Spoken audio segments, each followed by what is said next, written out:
Hey you, welcome back. Our last episode left a few of you trying to figure out what's what and how many, so I figured I'd help you get your ducks in a row. On our last episode, we read an explosive email exchange between inmate Boone and her former, I want to say business partners / documentarians, which she referred to as her representatives. Sarah said that she had 9 representatives previously when she wrote a scathing letter to a YouTuber threatening to sue her and everyone on the platform for simply covering her case. We don't know who those representatives are, so until we figure that out, everyone is a representative. The bartender at Muldoon's, the cashier at Publix, the 2 Boston Terriers, even though one is blind and one is deaf. Can you think of any more representatives? And then we have the mysterious guys that were making the documentary, which leads us right back to the scathing email exchange between Sarah and the mysterious gentleman. Danielle, who are the mysterious gentlemen, you say? Hold on to your medical snacks. Let's rewind. I'm having a Smart Water, some goldfish pretzels, and a fruit cup from Chick-fil-A. During Sarah's highly mishandled trial, as she says, her multitudinous amount of attorneys that she went through, there along came a couple of guys that wanted to do a documentary on her, right? These guys were vetted through Lana, who was Sarah's best friend, another representative, who's now passed away. Rest in peace, Lana. We'll discuss some more details about Lana later on in the episode, Sarah's reaction to Lana's passing away. If I get anything confused as far as timelines, correct me down below. Now, while Sarah was fighting her case, she's being denied an attorney, she's pro se. There's some guys that come along and they want to do a documentary on her case, as you can imagine. Sarah's best friend and top representative, Lana, she's vetting everyone. There's people from the news, Kelly from Law and Crime. There's people that are trying to interview Sarah, but they're all going through Lana. Lana's swatting them away. She's turning people down left and right. Somehow, she likes these guys and she wants to do a documentary with them. We know this because we've read the tablet notes between Lana, Sarah, and the gentleman that wanted to do the documentary. Know that. I don't. Know that. Alright, are you tracking so far? We have Sarah Boone, inmate Boone, her best friend / pen pal, Lana, and the 2 guys that were going to do the documentary on Sarah. Their names are Peter and Julian. We'll call them P and J. So during the trial, even after the trial, P and J, they're there for Sarah. Now, sidebar, there's been speculation if P and J have been in support of Sarah or if they were just being stealthy so that they can get the story, which I'm pretty sure they had to try to gain her trust so that she can tell the real story about what happened. Now, we're all waiting for a documentary to drop. We're waiting to see what happened behind the scenes. Will we find out what really happened with Sarah? What happened behind the scenes during trial? What's the documentary going to be about? Now, the family law trial is approaching. During this time that the family law trial is approaching, Sarah is fighting for her legacy. Tragedy strikes and her number 1 supporter, Lana, passes away suddenly. Lana had been fighting an illness, and up until the point where the family law trial came, Sarah was on her own from that point. Previously, Lana had helped Sarah look up records and have access to all sorts of case law and just so much stuff that she was Sarah's number 1 top assistant. So now there were some text messages between Sarah and the documentary guys, just kind of playing around with if they were going to get her an attorney. But when the family law trial came, Sarah was pro se. However, we were still waiting for the documentary, wondering, hey, what's what and how many? Know that. I don't. Know that. All right, are we tracking? We have Sarah and the documentary guys now, minus Lana. Nonetheless, there's another interesting, mysterious character from Australia that enters the chat. Just tuck that in your pocket in the back and hold it for a second. Australia, right? Now, family law comes, pro se Sarah. She's doing her best with her limited resources. However, she's pro se. Dawn. Just nasty people, and I was reading my Bible, and this group of girls that are next to me that are on the top bunk also, I have to act like I'm ignoring them, talked about, that she thinks she's high and mighty, and she reads her Bible, and then this. Sidebar, we are still on Docket Watch right now. It's day 90 of Docket Watching. Judge Jackson, where are you? We are waiting on the final motion from family law. Now, the end of court comes and the judge says, we've run out of time. It's 5 o'clock.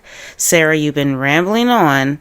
What's going to happen is you're going to submit your closing arguments in writing. And Sarah's like, what? She says, yep, you're going to submit your closing argument in writing. And the trick is it's going to be 5 pages because I know you like to write long letters. So Sarah's like, okay, 5 pages only. She gives her a deadline. The deadline approaches. Sarah submits the 5 pages. Brian submits his on time. Sarah, hers isn't on time. It's late.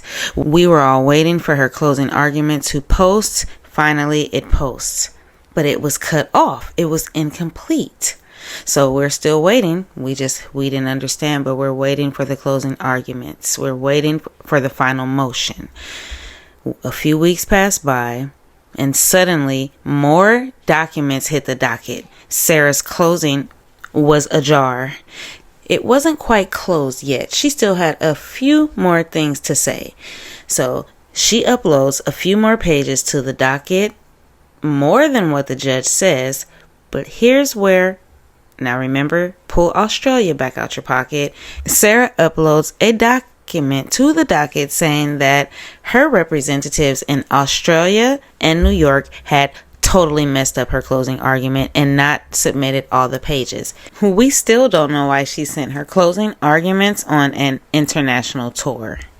Sources say Judge Jackson and her judicial assistant could have thrown the extra papers away because it was against her ruling.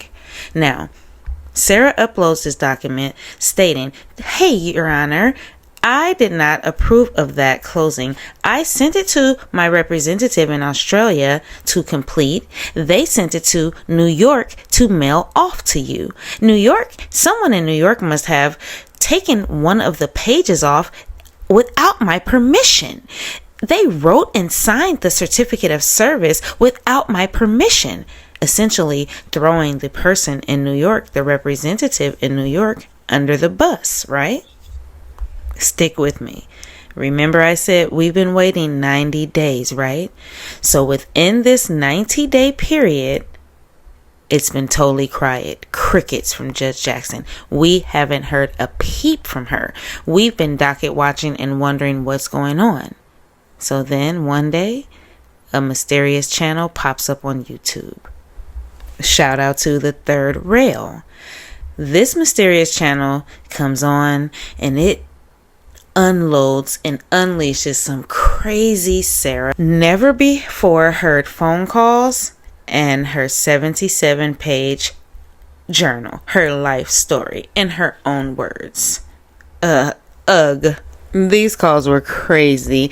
As you can imagine, there were lots of new quotables for us to add to the vocabulary.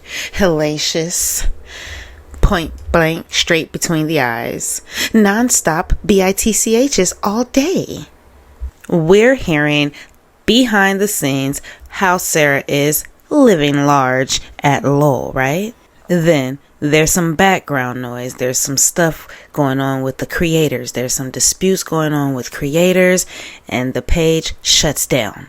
No more Sarah calls. Everything's quiet. While everything is quiet for a few days, suddenly on Reddit, there's posts appearing everywhere. The posts are emails between the documentary guys and Sarah.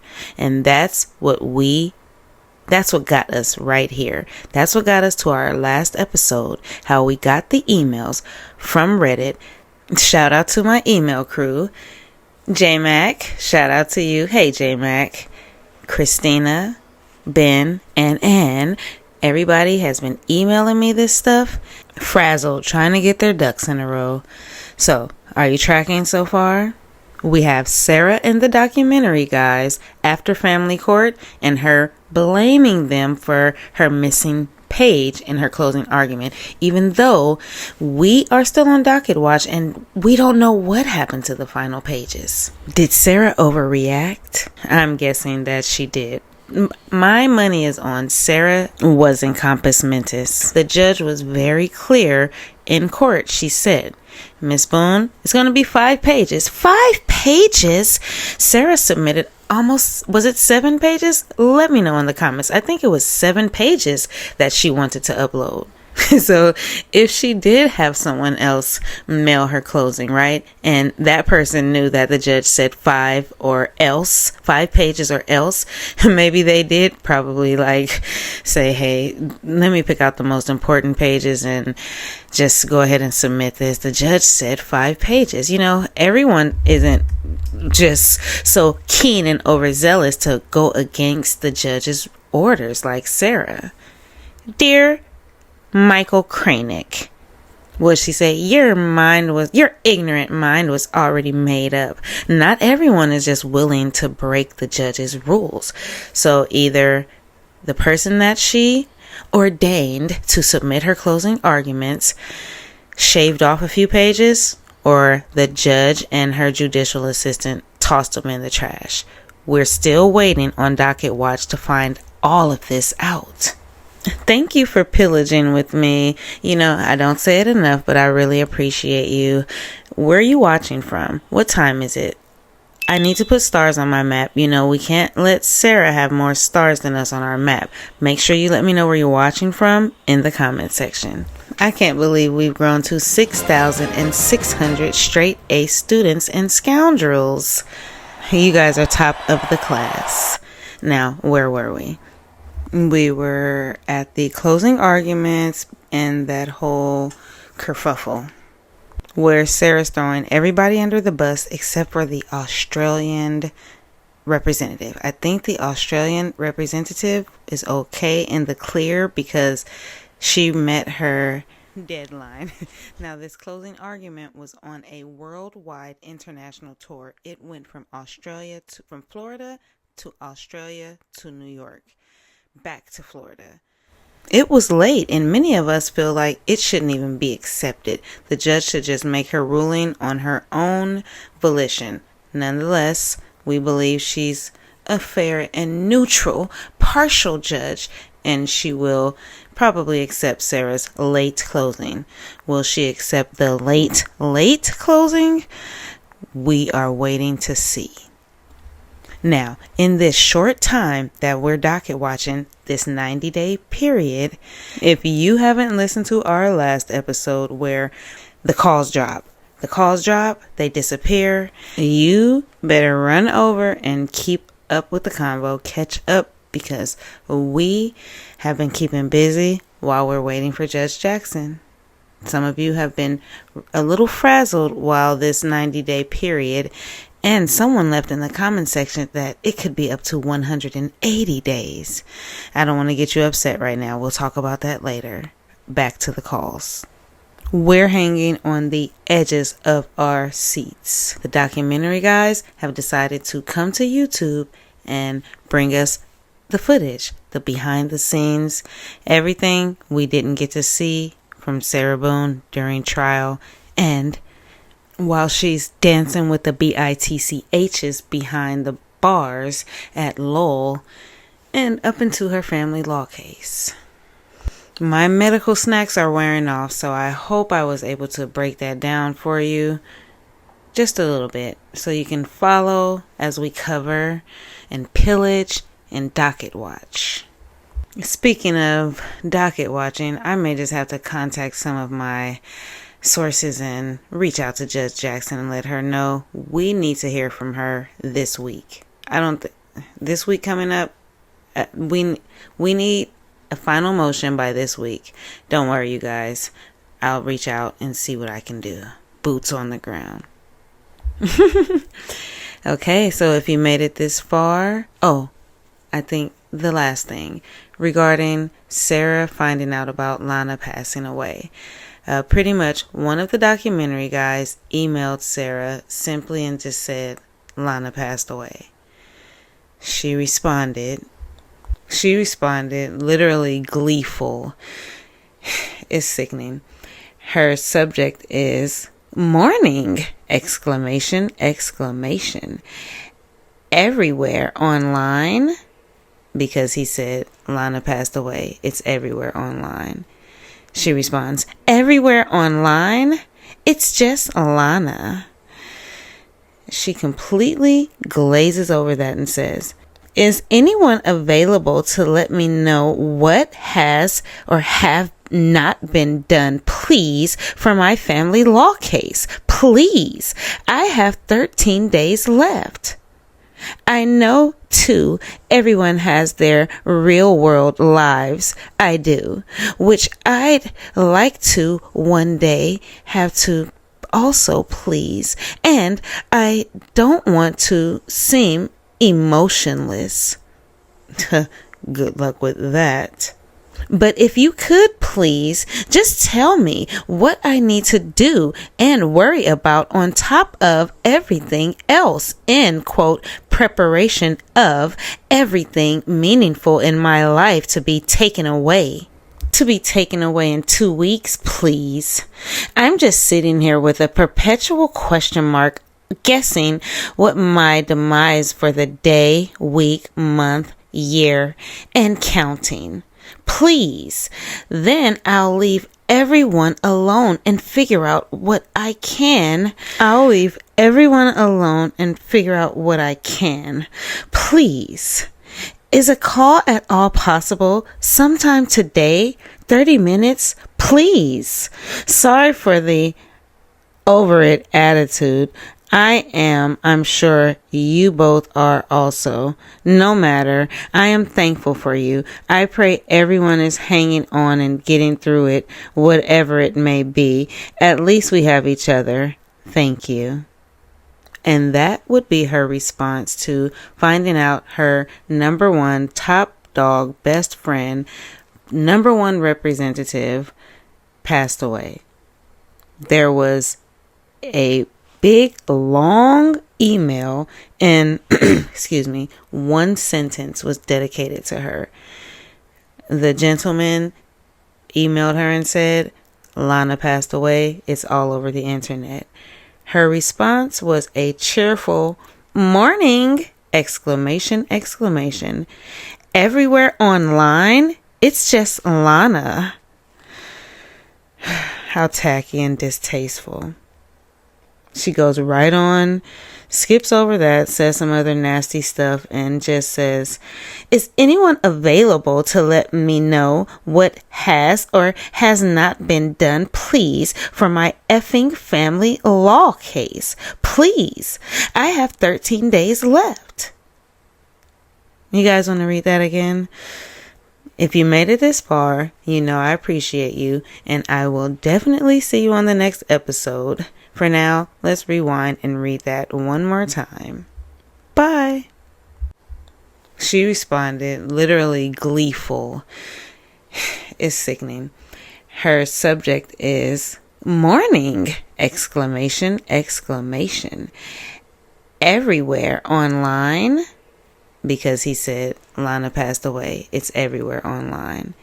She responds, everywhere online? It's just Lana.